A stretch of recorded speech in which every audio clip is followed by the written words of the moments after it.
Influenza, a virus that affects hundreds of thousands of people each year around the world. However, did you know that there are over 100 different subtypes of flu that impact both humans and animals? Avian influenza, bird flu, is a virus strain which has been adapted to birds as a host and has caused intense illness in humans. Also known as H5N1, avian influenza is a subtype of the species influenza virus A. Influenza is a negative-stranded RNA virus and an enveloped virus composed of an 8-strand segmented ssRNA genome. The envelope contains 2 proteins called hemagglutinin and neuraminidase that are essential to viral attachment and spread once replicated. The influenza A viruses are notorious for rapid mutations, frequent reassortments, and recombination. The virus usually comes in a rounded form, but can be filamentous. The virions are 80 to 120 nanometers in diameter. The reservoirs of the pathogen include humans and animals or contaminated soil and water. The bird flu is rare in humans, yet has an extremely high mortality rate in affected persons. Currently circulating among poultry in Asia and the Middle East, avian influenza cases have been reported in 16 countries. In 2003, more than 560 people in 15 countries in parts of Asia, Africa, Eastern Europe, and the Middle East became ill, and about 60% of these people died. In 2015, 468 cases and 282 deaths were reported. The primary mode of transmission of the bird flu includes direct contact with infected humans or birds. Indirect transmission is possible if a person infected with the avian flu comes into close contact with consumable food items. Infected birds shed avian influenza virus in their saliva, mucus, and feces.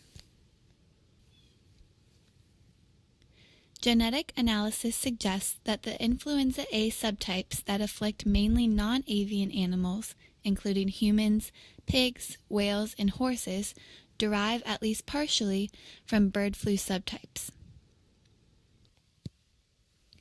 The H5N1 avian influenza virus inflicts damage at the cellular level by prompting the immune system to overproduce important pathogen-fighting chemicals called chemokines, or CCL3.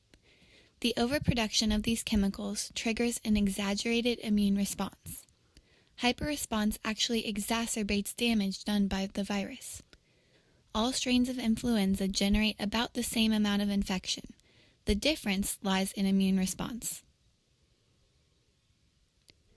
Death can occur in as little as 9 days upon contraction of the bird flu. Major signs and symptoms include conjunctivitis, swelling and reddening of tissues around the eyes, pneumonia, nausea, abdominal pain, diarrhea, vomiting, and typical flu symptoms, including fever, cough, sore throat, and muscle aches.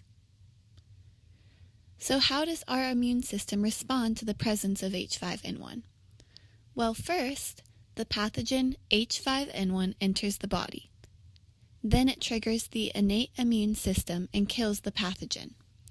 Bits of the pathogen are digested by your immune cells and presented on the surface. They then travel from the site of infection to your lymph nodes or spleen. Here the T cells will recognize that bit of pathogen, activate, and clonally expand, producing millions of identical T cells specific for that bit of bacterium. One of those activated T cells will go and find a B cell also specific for that antigen. The B cell receptor is a membrane-bound antibody, and upon activation, the B cell undergoes clonal expansion, becoming an antibody-secreting plasma cell. Antibodies are secreted on a huge scale and clear the pathogen from the system. The medical treatments that the CDC currently recommends for the treatment of avian flu are oseltamivir, peramivir, or zanamivir. H5N1 in humans can be a severe illness requiring hospitalization, isolation, and intensive care. Currently, prophylactic measures that can be taken to limit the risk of infection include avoiding sources of exposure whenever possible. Most human infections with avian influenza A viruses have occurred following direct, close, or prolonged contact with sick or dead infected poultry. Public health implications of avian influenza include that its spread is most prevalent in developing countries and agricultural areas where proper sanitation is not present as a result of lacking financial infrastructure or cultural traditions.